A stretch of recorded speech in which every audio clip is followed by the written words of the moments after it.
8 వచనాన్ని మనం చూస్తే అక్కడ 1 పేతురు 5:8 మనం చూస్తే ఇక్కడ నిబ్బరమైన బుద్ధి గలవారై మెలకువగా ఉండుడి, మీ విరోధైన అపవాది గర్జించు సింహం వలె ఎవరిని మింగుదునా అని వెతుకుచూ తిరుగుతున్నాడు. చూసారా, వాడు ఎవరిని మింగుదామా ఎవరిని మింగుదామా ఎవరిని మింగుదామా అని చెప్పి ఏం చేస్తున్నాడంట, తిరుగులాడుతున్నాడు.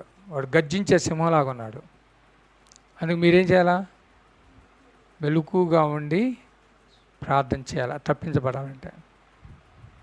కాబట్టి దేవుని బిడ్డలారా, రేపు నుంచే ఈ ప్రార్థన, ఉపవాస ప్రార్థన చేద్దాం. 6వ తారీఖు వరకు వచ్చింది ఇది. 8వ తారీఖు మందిరం ప్రతిష్ట.